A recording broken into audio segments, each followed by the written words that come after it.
అసలు మీకు ఇక తిరిగి ఉండదు. ఇవాళ మార్నింగ్ నేను వస్తూ ఏం చేశానంటే ఒక వార్తను చదివించాను. 51 ఏళ్ల ఆవిడ కోనసీమ ఆవిడ ఏం చేసింది అంటే లక్షద్వీప్లో ఉన్న ఒక ద్వీపం నుంచి ఇంకో ద్వీపానికి దాదాపు 18 గంటల పాటు 38 కిలోమీటర్లు ఈదిందంట. అర్థమైందా? సాధ్యమా ఇది? ఎందుకు సాధ్యం కాదా మీరు చూసుకుంటున్నారు? సాధ్యమే. రోజుకు 1 గంట ప్రాక్టీస్ చేశారనుకోండి, బాగా తిన్న తర్వాత అప్పుడు ఏమవుతుంది? ఆడపిల్లలు కావచ్చు, మగపిల్లలు కావచ్చు, ఎవరైనా సరే ప్రాక్టీస్ చేస్తే ఏదైనా సాధ్యమవుతుంది. ప్రాక్టీస్ చేస్తే ఏదైనా సాధ్యమవుతుంది. ప్రతి దాంట్లో సైన్స్ ఉంటుంది. అర్థమైందా? మన బాడీ ఎందుకు ఉపయోగపడుతుంది, మన మెదడు ఎందుకు ఉపయోగపడుతుంది, అర్థం చదువు ఉండాలి. కానీ గవర్నమెంట్ ఏం చేస్తుంది? అటువంటి చదువు ఇవ్వటల్లా. సైన్స్ లో ముందుకు వచ్చే అన్ని బహుమతుల్ని రద్దు చేసి పారేసింది. సైన్స్ అసలు బడ్జెట్ కేటాయించలా. తెలుసా మీకు ఈ విషయం? తెలీదు. మరి సైన్స్ బడ్జెట్ కేటాయించకపోతే స్కూళ్ళలో పరిశోధనలు ఎట్లా చేస్తారు? పిల్లలు ఎలా వెళ్తారు? పోయిన సంవత్సరం నేను విజయవాడ వెళ్ళా, మార్చి 8కి 18 మంది పిల్లలు వేదిక మీదకి వచ్చారు. ఆ పిల్లలందరూ కస్తూర్బాగా చదివారు. ఆ పిల్లలు అమెరికా ఇస్రో దగ్గరికి పోయారట. అమెరికా అంతరిక్ష నాసా దగ్గరికి వెళ్ళారు. వాళ్ళు ఎలా వెళ్ళారు అని చెప్పి వాళ్ళ దగ్గరికి వెళ్ళి నేను అడిగాను. అడిగితే చాలా ప్రయోగాలు చేశారట. వాళ్ళు చేస్తే నాసా వచ్చి తీసుకోలేదండి. నేను కూడా అమెరికా చూశాను. వాషింగ్టన్ DC అధ్యక్షుడి భవనం పక్కనే ఎవరి బొమ్మ ఉంటుందో తెలుసా? పెద్ద సైన్స్ మ్యూజియం ఉంటుంది. ఐన్స్టీన్ బొమ్మ ఉంటుంది. వెళ్ళినప్పుడల్లా నేను ఐన్స్టీన్ దగ్గర కూర్చొని ఫోటో దిగొస్తాను. బ్రిటిష్ వాళ్ళు ఒక నల్ల చట్టాన్ని తీసుకొని వస్తారు. నల్ల చట్టం అంటే ఏంటి? ఎవరినైనా సరే ఎప్పుడైనా సరే అరెస్ట్ చేయొచ్చు అని చట్టం. అతను కూడా SFIలో పనిచేశాడు. అర్థమైందా? అందులో పనిచేసేటప్పుడు ఆ నల్ల చట్టాన్ని తీసుకొచ్చినప్పుడు కాలేజీని మానేసి బ్రిటిష్ వాళ్ళకి వ్యతిరేకంగా ఈ చట్టాలు తీసుకొచ్చే బ్రిటిష్ వాళ్ళు నశించాలి, ఈ బ్రిటిష్ వాళ్ళు మన దేశం నుంచి వెళ్ళిపోవాలి అని చెప్పినప్పుడు ఆ బ్లాక్ యాక్ట్ తీసుకొచ్చినప్పుడు అసెంబ్లీలోనే ఉండి పట్కేశ్వర్ దత్ అనే అతనితో ఉండి ఒక పొగబాంబుని అందులో విసురుతాడు. అది పొగబాంబే, అందరూ పారిపోతారు. కానీ భగత్ సింగ్ పారిపోకుండా ఆయన ఏం చేస్తాడంటే, నా వాయిస్ భారతదేశంలో ప్రతి ఒక్కరికి తెలియాలి అనంటే భగత్ సింగ్ తో పాటు అందరినీ అరెస్ట్ చేస్తారు. అరెస్ట్ చేస్తే ఎన్నో రోజులు ఎవరిని పెట్టుకోవాలి లాయర్గా, తను తాను వాదించుకుంటాడు. అక్కడ కూడా నిర్హాదీక్ష చేస్తాడు. ఎందుకు? అందరికీ సమానమైన తిండి రావాలి. పులికొంబానికి ఎక్కేటప్పుడు కూడా ఏమంటాడు? యువల జిందాబాద్ అని అంటాడు. ఎందుకంటాడు? విప్లవం అంటే మార్పు. విప్లవం అంటే ఏదో తుపాకులు పట్టుకుని యుద్ధం చేయటం కాదు, మార్పు. ఇవాళ మనం ఆడపిల్లలు బయటకు వెళ్ళారంటే చాలా ధైర్యంగా ఇంటికి తిరిగి రావాలి, చాలా ధైర్యంగా వర్క్ చేసుకోవాలి. మగపిల్లైనా సరే ఏదైనా ఒక మాట అనగానే నేను మగవాణ్ణి అని చెప్పేసి అనుకోకూడదు. ఒక సమిష్టిగా ఉండాలి, ఒక కలెక్టివ్ గా ఉండాలి. మీ అందరితో ఝాన్సీ మేడం గారు మాట్లాడారు. మేడం గారు కూడా మనలాగే మేడం గారు చదువుకునే వయసులో SFI విద్యార్థి ఉద్యమంలో పనిచేశారు. ఆనాడు విద్యార్థులకు వచ్చేటువంటి సమస్యల పరిష్కారం కోసం మేడం గారు పనిచేశారు. మేడం గారు రిటైర్డ్ గవర్నమెంట్ స్కూల్ HM కూడా. అదేవిధంగా జన విజ్ఞాన వేదిక సైన్స్, మనకి సైన్స్ పరంగా మనం విద్యార్థుల్లో ముందుకెళ్ళాలి, మూఢనమ్మకాలు కాదు, మనకి సైన్స్ ఆధారంగానే మనం జీవించాలని చెప్పేటువంటి జన విజ్ఞాన వేదికలో మేడం గారు పనిచేస్తున్నారు. అందుకే నాకు తెలిసి మీకు కూడా సైన్స్ గురించే మేడం ఎక్కువ చెప్పుకుంటారు. మనందరం కూడా వాస్తవంగా సైన్స్ని ఫాలో కావాలి. ఇప్పుడు ఉన్నటువంటి పరిస్థితుల్లో ఎన్నెన్నో చెప్తా ఉన్నారు. మనం చదువుకుంటూ మనం పరీక్షల్లో కూడా రాస్తాం. సూర్యుడు తూర్పును ఉదయిస్తాడు, పరమాత్మ అస్తమిస్తాడు అంటారు. వాస్తవంగా ఆయన ఇటు నుంచి అటు దిగుతాడు, అక్కడ అస్తమిస్తాడు అనేది మనం చెప్తా ఉన్నాం. కానీ అది వాస్తవం అది కాదు. భూమి అక్షరేఖలో తిరుగుతూ అలా ఇటువైపు నుంచి అటువైపు టర్న్ అవుతా ఉంటుంది. కానీ మనం చదువుకునేటువంటి మన పుస్తకాల్లో కూడా సూర్యుడు ఇక్కడ ఉదయిస్తాడు, అక్కడ అస్తమిస్తాడని చెప్తాం. మనం దాన్ని బట్టి పరీక్షలో రాస్తాం. చేపట్టిన ఈ విభజన కార్యక్రమం చాలా ప్రశంసనీయం. కేవలం ఆరోగ్యం మాత్రం సత్కరించడం కోసం ఏర్పాటు వేదిక కాదు ఇది. మీరందరూ ముందుకొచ్చి ఇప్పుడు పార్టిసిపేట్ చేయడమే పెద్ద విషయం. మార్పులు అనేవి ఈ ప్రాంతాలు జ్ఞానానికి, విజ్ఞానం అనేది బలమానం. మీరందరూ పద్ధతులతో నిబద్ధతతో కష్టపడి చదివి ఉన్నత శ్రేయాలు వేధించాలని మనస్ఫూర్తిగా కోరుకుంటున్నాం.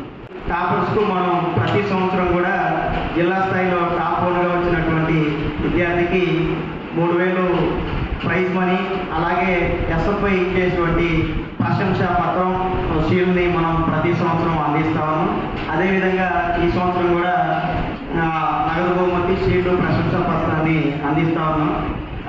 మన జిల్లా స్థాయిలో 6,000 మంది విద్యార్థులు జిల్లా స్థాయిలో ఎగ్జామ్ రాసి దాంట్లో ప్రతి మండలాల నుంచి ప్రతిభ కనవలసినటువంటి విద్యార్థులను మనం ఎంపిక చేసి పిలిచిన తర్వాత 130 మంది విద్యార్థులు మన జిల్లా స్థాయి పరీక్షలో హాజరయ్యారు. ఆ 130 మందిలో త్రివేణి స్కూల్లో 10th క్లాస్ చదువుతున్నటువంటి మోక్షిత సాయి జిల్లా స్థాయి టాపర్గా నిలిచింది. దానికి జిల్లా కమిటీ పక్షాన అభినందనలు తెలియజేస్తామని మోక్షిత సాయి స్కూల్లో నలభైనటువంటి రంజీవ్ గారు.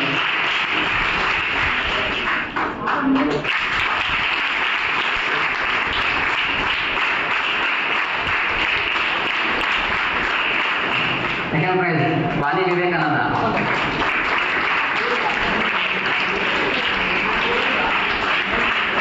ఎస్కే ఫ్యాన్సిక్. సెకండ్ ప్రైజ్ వాణి వివేకానంద వైరా.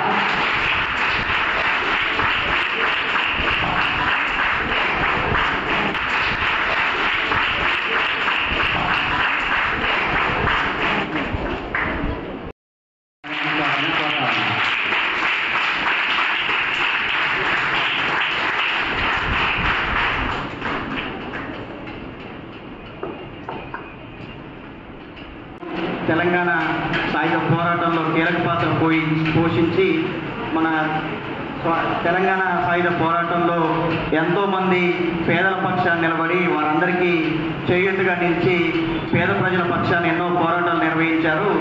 ఆయన చనిపోయారు. ఆయన జ్ఞాపకార్థంగా వారి మనవరు సరిపుడి గోపి గారు మనం ఈ టాలెంట్ టెస్ట్లో ఇచ్చేటువంటి సెకండ్ ప్రైజు స్పాన్సర్ చేశారు. అన్నని వేదిక మీదకి రావాల్సిందిగా కోరుతా ఉన్నాను. అదేవిధంగా గవర్నమెంట్ స్కూల్లో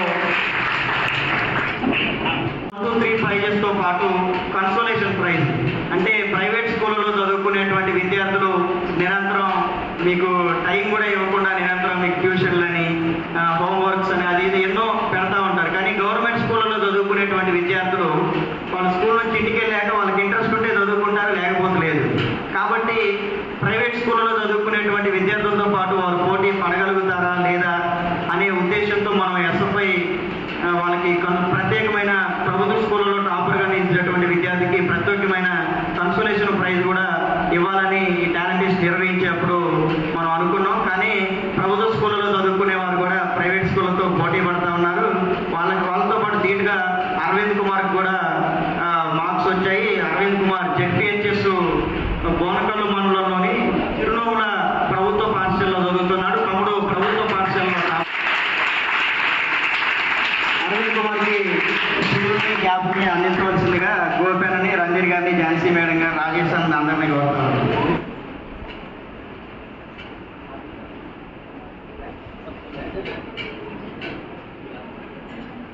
so P Charan Nirmodaya high school తమను రావాల్సిందిగా కోరుతా ఉన్నాం.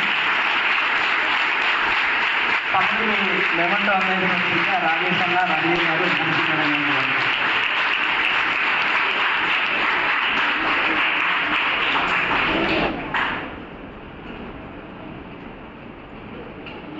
అదేవిధంగా జిల్లా స్థాయిలో 5th ప్లేస్లో త్రివేణి స్కూల్ నుంచి విఎస్ఎస్ లక్ష్మి మామూలు స్టాండర్డ్లో లక్ష్మిని వేదిక మీదకి రావాల్సిందిగా కోరుతాను.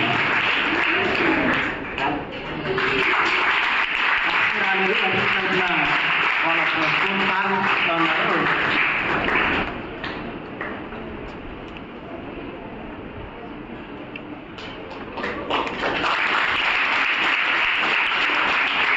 జిల్లా స్థాయిలో 6th ప్లేస్లో రామ్దేవ్ ఆర్నెస్ట్ పబ్లిక్ స్కూల్ నుంచి ప్రతిభ కనబచ్చారు. తమ్ముడు కూడా వేదిక మీద రావాల్సిందిగా కోరుతా ఉన్నాను.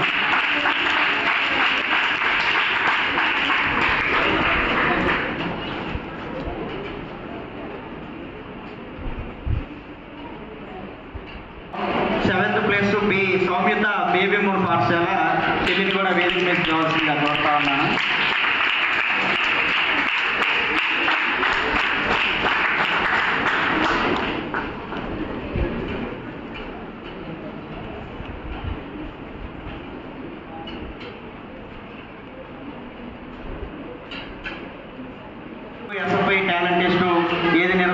కానీ సార్ మనకి అండదండగా ఉంటూ మన కార్యక్రమాలకు సపోర్ట్ చేస్తారు. సార్ని కూడా మెమోంటో ఇవ్వాల్సిందిగా కోరుతాను.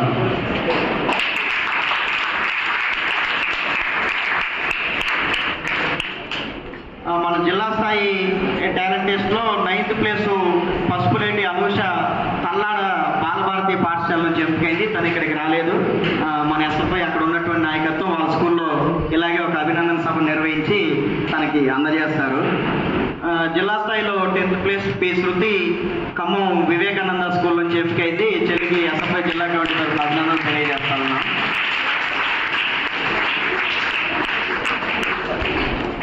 సార్ రండి, మీరు కూడా రండి. నేను తీస్తాను